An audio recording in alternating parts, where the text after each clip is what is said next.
Hello, I'm Kevin Sala, a postdoctoral researcher from Lawrence Livermore, and today I will talk about accelerating code with OpenMP. I will cover some of the latest and upcoming features that provide access to low-level characteristics of GPUs in the OpenMP standard. I will start with a brief introduction on how we can accelerate code with OpenMP and why are these recent and upcoming features important. I will cover the static shared memory, dynamic shared memory, multidimensional grid programming, and the reduction of device runtime overhead in target regions. As you may already know, OpenMP is one of the main standards for parallelizing code on the CPUs. We can use the parallel construct to open a parallel region that will execute multiple threads, as we can see in this slide. If we have a region with one or more loops, we can use the for construct to distribute the loop iterations across the threads. And in this case that we have three nested loops, we can use the collapse clause in order to collapse the three different nested loops into a single iteration space and distribute the execution of these iterations across the threads that are available. So that's for CPU. What happens if we want to accelerate that code on the GPU with OpenMP? Here we show how we can accelerate that code on the GPU using the target construct. The target construct is used for offloading the region that is enclosing into accelerator device, and we can use similar constructs and clauses together with the target. We can use, for instance, the parallel for collapse that we have seen in the previous slide, but now this will run on the GPU. Apart from that basic usage, we can use the more advanced features like the teams construct, which is used to create multiple teams of threads that will execute the region concurrently. We can distribute the loop iterations across the teams using the distribute construct, and then within each team we can open the parallelism using the parallel construct, which will create several threads that will execute the iterations assigned to that team concurrently. Notice that this creates two levels of parallelism, the teams level and the thread level, and this is quite similar to the hierarchical parallelism that we can find in GPUs with thread blocks and threads in the case of CUDA. If we want, we can also control a bit more the behavior of these constructs using, for instance, the num teams, which allows us to control the number of teams that will be created for that target region.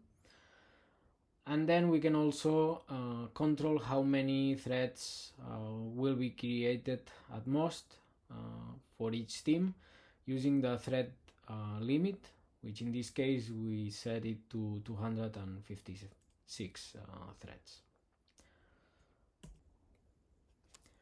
Native models express parallelism in a different way and provide access to low-level features, which some of them are not supported by OpenMP yet.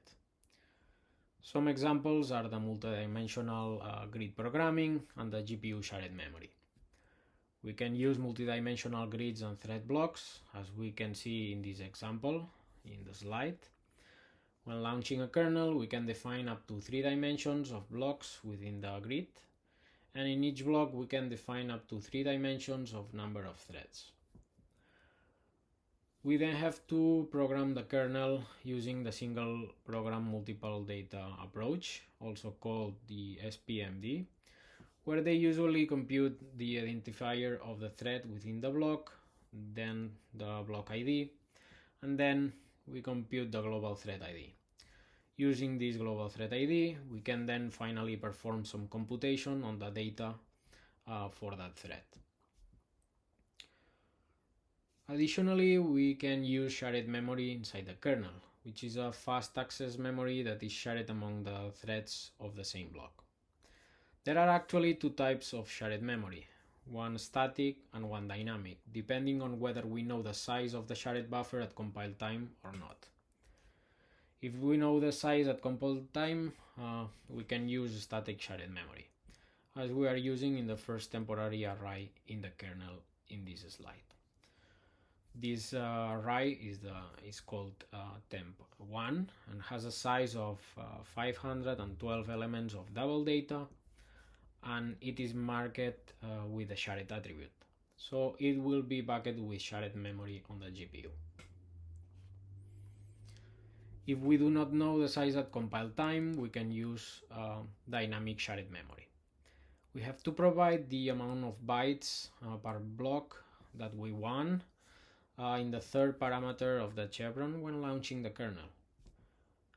Then we have to define an array with an unspecified size in the kernel with the shared attribute, as we can see in the temp2 array within the kernel. When executing the kernel, each block will be able to access its dynamic shared memory buffer through that array. So it's very important for OpenMP to expose these features or similar ones. First, because that would help closing the performance gap with native models and become a stronger alternative. For example, the shared memory and a low overhead device runtime is essential to achieve peak performance on target regions. And secondly, by exposing such features in OpenMP, we would help application developers to port their applications, which are mostly using native models currently, to OpenMP, so they can start benefiting from our portable programming model at the same time that they are benefiting from these low-level high-performance features. The good news is that a few of these features are already available in OpenMP. Some of them are approved for the upcoming OpenMP standard, and the rest are being under discussion in the language committee in order to address them. In the rest of the talk, I will show how are these features exposed or how they will be exposed in the upcoming OpenMP releases. I will first start with the static shared memory and how we expose it in the current OpenMP standard. The static shared memory can be used through the group private directive, which is already available in the OpenMP standard 6.0. We can specify variables with static duration as group private, as we can see in this example. The target team region in the example creates 10 teams and calls the function above in parallel from all threads of these teams. The temporary array called temp with 1000 elements is declared as group private. This will make that each contention group of each team gets its own copy of that variable. In this case, each team will have a different copy and threads within that contention group will share the same copy. We can define as group private any file scope, namespace scope, or static block scope variable. Then the implementation can use static shared memory on the GPU to implement the group private memory, so it can speed up the access to those variables. As you can see here, our approach in OpenMP is quite similar to the approach of CUDA and HEAP, where they use the shared attribute to specify static shared memory. In our case, we have to use the group private directive in order to instruct the compiler to use group private memory for these variables, and in turn the implementation may use static shared memory for these variables. The next topic that I'm covering is the dynamic shared memory. So there will be some cases where we do not know the size of a group private buffer at compile time. The example from this slide uses the input parameter as the size of a group private buffer. In this case, the static array temp has a size of n, which is a runtime variable, not a constant. So here the problem is that this code is not even valid in the base languages, basically because static variables must have a size determined at compile time. So we need another approach to support arrays with size determined at runtime. To cover that case, we can use the dynamic group private clause, which will be available in the upcoming OpenMP 6.1. With this clause in the target or teams construct, we can request a group private buffer with size determined at runtime. We have to specify the size in bytes of the requested buffer in the clause, as you can see in this example. Then inside the target region, we can get a pointer to the dynamic group private buffer for the current contention group by calling the OpenMP getDin group private pointer routine. Again, each contention group in the target region will receive its own copy of this buffer. We can use the buffer similarly as we were doing with the static group private variables. I would also want to highlight that this clause is available both on target and teams constructs, so we can actually use it on a device and on the host side. And again, the implementation can use dynamic GPU shared memory to speed up the access to these buffers. Our approach is quite similar to what CUDA heap allows you to do, which is providing a number of bytes when launching a kernel. The dynamic group private clause has the fallback modifier in order to tell what to do when there is not enough group private memory to satisfy the requested amount of bytes for that dynamic group private buffer. First option is the abort fallback, which will make the runtime to abort the execution when that case happens. Second fallback is the null, that will instruct the runtime to continue the execution, but returning null when requesting the pointer of the dynamic group private buffer. The last fallback is the default mem. This will tell the runtime to try to allocate memory from default memory space, for instance the global memory, for each of the contention groups that couldn't be satisfied with the memory that they requested. Notice that this last fallback will provide the best portability across the different devices and the host, but it may have some implications. For instance, accessing global memory on the GPU is not as fast as accessing memory of the GPU shared memory. If we do not specify any fallback modifier, the default mem will be used as default fallback. Here we show an example on how to call the OMP get dynamic group private pointer function within the target region, and we show also the interface in C, C++, and Fortran. There is another function apart from the one to get the pointer, which retrieves the size of the group private buffer, which is called OMP get din group private size. And we also show here the interface of C, C++, and Fortran. That was for dynamic and static shared memory. And now I will talk about a bit the multidimensional grid programming. As we have seen in the introduction, many accelerated applications follow multidimensional grid programming. We can use three-dimensional grids and blocks, and we can program the kernel using single program multiple data, SPMD approach. The approach that OpenMP allows, for instance, in the current OpenMP standard 6.0 is quite different. We usually parallelize loops and distribute the iterations of these loops across the different threads that are available and the different teams that we have created. However, there has been discussion on a new proposal in the OpenMP standard committee to allow multidimensional teams and leaks. The idea is to let the user specify multiple dimensions when requesting teams in a teams construct and using teams with multiple dimensions of threads in parallel regions. The code on the right shows an example of that, where we create a three-dimensional league of teams and three-dimensional teams of threads.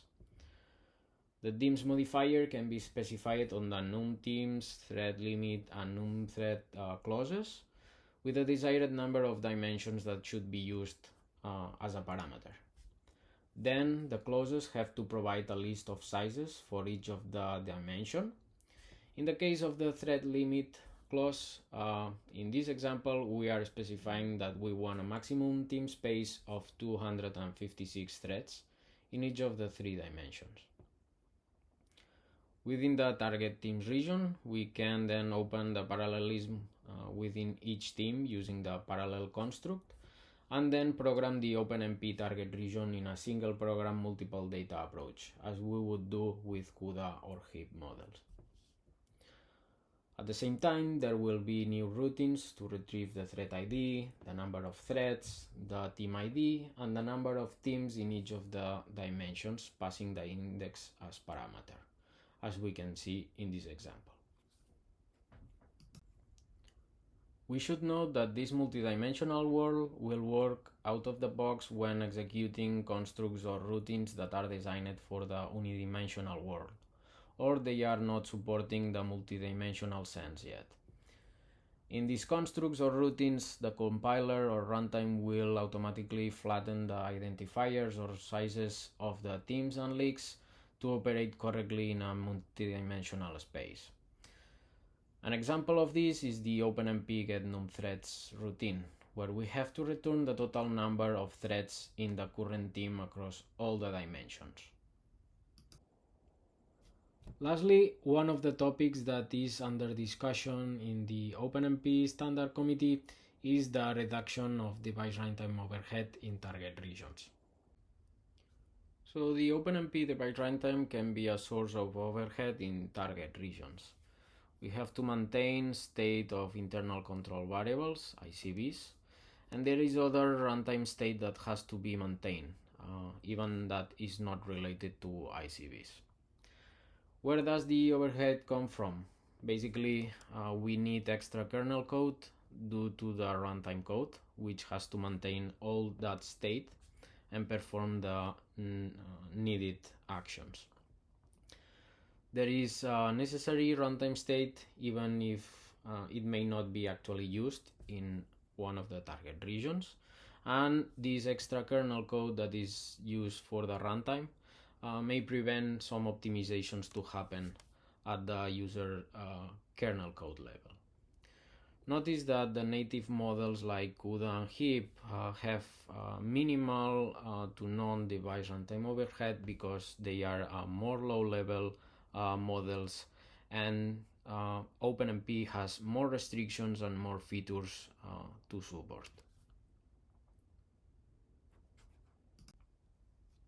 So OpenMP is considering several methods to minimize the device overhead in target regions. One of the solutions would be to use a new clause in the target regions so that the user can specify that some of the features in the target region will not be used, so that the compiler and the runtime of OpenMP can perform some optimizations. Some of these methods could be an opt-in method like disallowing construct or routines that use ICVs, but this way is too restrictive and we would forbid too many features within the target region. So other approaches have been also considered, like allowing ICVs within target regions, but as immutable. So they cannot be changed during the execution of the target region. Other options are further in that direction, like allowing ICBs within target regions as immutable, but also letting the compiler decide or compute their values uh, and become constant during the execution of the target region.